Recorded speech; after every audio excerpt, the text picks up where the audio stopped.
Assalamualaikum Ustaz. Waalaikumsalam warahmatullahi wabarakatuh. Bolehkah tanah wakaf dipindahkan ke tempat lain? Ada tanah wakaf di kota Kufah, Irak. Tapi tanah wakaf ini dekat pasar, sehingga tidak lagi khusyuk orang sholat di situ.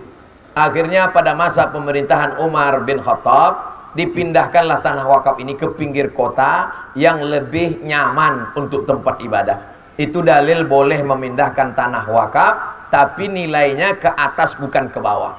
Jadi kalau nilainya ke atas, di tengah kota harganya sudah meningkat 5 juta, dipindahkan ke tempat lain yang lebih sempit, lebih murah, maka tidak boleh. Tapi kalau nilainya lebih lebar, lebih luas, lebih manfaat, maka boleh.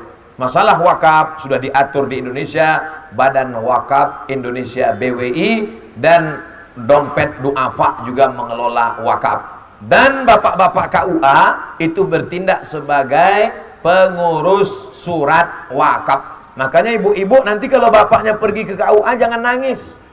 Mereka bukan ngurus surat nikah, mereka sedang ngurus surat wakaf. Bapak berwakaf, ibu nerima wakaf. Nanti Pak Kua jadi saksinya. Saya wakafkan tanah saya ini 2 hektar untuk pembangunan masjid dan panti asuhan tunai sah. Sehingga surat yang sudah dicap itu namanya akta ikrar wakaf. Tidak lagi ada sengketa antara yang berwakaf dengan yang menerima wakaf. Karena sekarang banyak sengketa. Dulu bapaknya berwakaf, karena waktu itu tanahnya murah, tempat jin buang cucu. Semeter 50 perak. Tapi ternyata setelah didirikan mall, harga tanah 5 juta. Anaknya mengambil tanah itu lagi. Ini tanah kakek kami. Tidak, ini tanah wakaf. Mana suratnya? Surat nggak ada. Dulu lisan nggak laku, ditarik lagi. Akhirnya menjadi konflik. Makanya Kementerian Agama ada namanya akta ikrar wakaf. Wakaf itu mesti 4 ada unsur. Orang yang berwakaf, orang yang menerima wakaf, benda yang diwakafkan, dan ada ijab dan qabul. Makanya sedekah di kotak masjid tidak disebut wakaf, karena tidak ada 4 itu. Kita tidak pernah akad sama kotak masjid. Hai kotak masjid, aku berikan wakaf. Kotak masjidnya nyaut, aku terima, aku terima, aku terima. Bagaimana hukumnya uang zakat fitrah dimasukkan untuk kas masjid?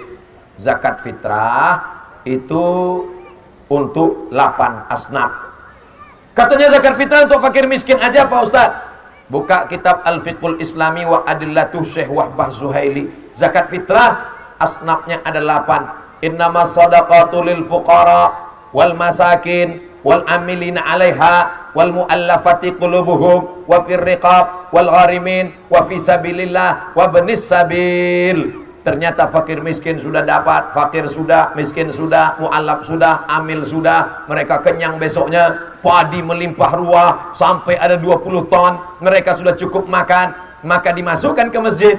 Maka 4 mazhab, paling tua Hanafi, nomor 2 Maliki, nomor 3 Syafi'i, nomor 4 Hambali, mengatakan asnaf zakat hanya fisabilillah. Fisabilillah untuk perang, beli tank, beli rudal, beli baju besi, beli kuda untuk perang fisabilillah. Masjid tidak masuk fisabilillah menurut 4 mazhab Hanafi, Maliki, Syafi'i, Hambali.